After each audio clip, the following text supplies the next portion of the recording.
আড়াই বছর বন্ধ থাকার পর ব্রাহ্মণবাড়িয়ার তিতাস গ্যাস ফিল্ডের 14 নম্বর কূপ থেকে শুরু হয়েছে ফের গ্যাস উত্তোলন। কূপ থেকে প্রতিদিন 10 থেকে 12 মিলিয়ন ঘনফুট গ্যাস জাতীয় গ্রিডে যুক্ত হচ্ছে। ব্রাহ্মণবাড়িয়া থেকে আশিক মান্নান হিমেলে পাঠানো তথ্য ছবিতে ডেস্ক রিপোর্ট। চলতি বছর তিতাস, হবিগঞ্জ, বাকরাবাদ ও মেঘনা গ্যাস ফিল্ডের বন্ধ 7টি কূপ সংস্কারের উদ্যোগ নিয়েছে বিজিএফসিএল। এর মধ্যে 3টি কূপ সংস্কারের কাজ দেওয়া হয়েছে বিদেশি প্রতিষ্ঠানকে এবং 4টি কূপের কাজ করছে বাপেক্স, যার মধ্যে একটি ব্রাহ্মণবাড়িয়ার তিতাস গ্যাস ফিল্ডের 14 নম্বর কূপ।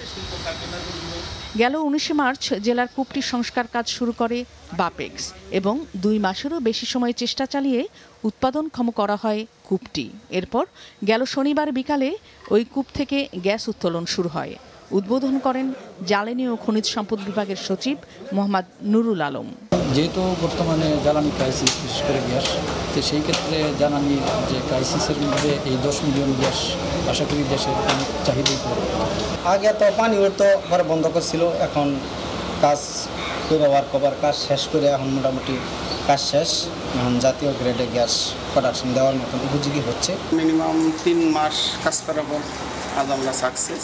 এলএনজি এবং দেশীয় উৎপাদন মিলিয়ে যখন আমরা গড় মূল্য নির্ধারণ করি সেটা একটু চড়া হয়। দেশীয় উৎপাদন যত বাড়বে গ্যাসের মূল্য তত কমে যাবে এবং দেশবাসীও সহনীয় মাত্রায় বিল দিয়ে গ্যাস সরবরাহ করে।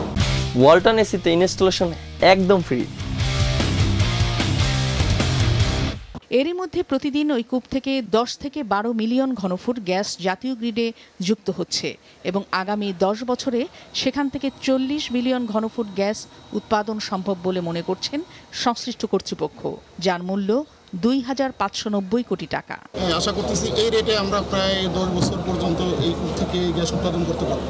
এবং এই কূপের আমরা জানেন যে আমরা নতুন একটা স্যান্ড, যেটা বি স্যান্ড, সেখানে আমরা কমপ্লিশন করেছি। এই বি স্যান্ডের টোটাল রিজার্ভের পরিমাণ 564 বিসিএফ এবং এই কূপ থেকে, শুধুমাত্র এই কূপ থেকে আমরা প্রায় 40 বিসিএফ গ্যাস তুলতে পারবো। দেশীয় উৎস থেকে গ্যাস আনার জন্য আমাদের সকল পরিকল্পনার পাশাপাশি আমরা কিন্তু অন্যান্য আর বাপেক্সকে কিন্তু আমরা শক্তিশালী করতে যাচ্ছি। অর্থাৎ যে কূপগুলো খনন করছি, অতীত দিনের যে কথাগুলো ছিল যে আমরা বাপেক্সকে বসিয়ে রেখে আমরা অন্য কাউকে দিয়ে কূপ খনন করা করছি।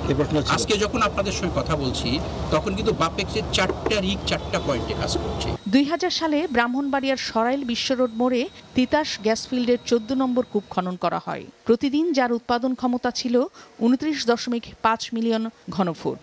তবে কূপটি থেকে গ্যাসের সঙ্গে অতিমাত্রায় পানি ওঠায় 2021 সালের 1 নভেম্বর এটি বন্ধ ঘোষণা করে গ্যাস ফিল্ড কর্তৃপক্ষ। মাছরাঙা নিউজ ডেস্ক।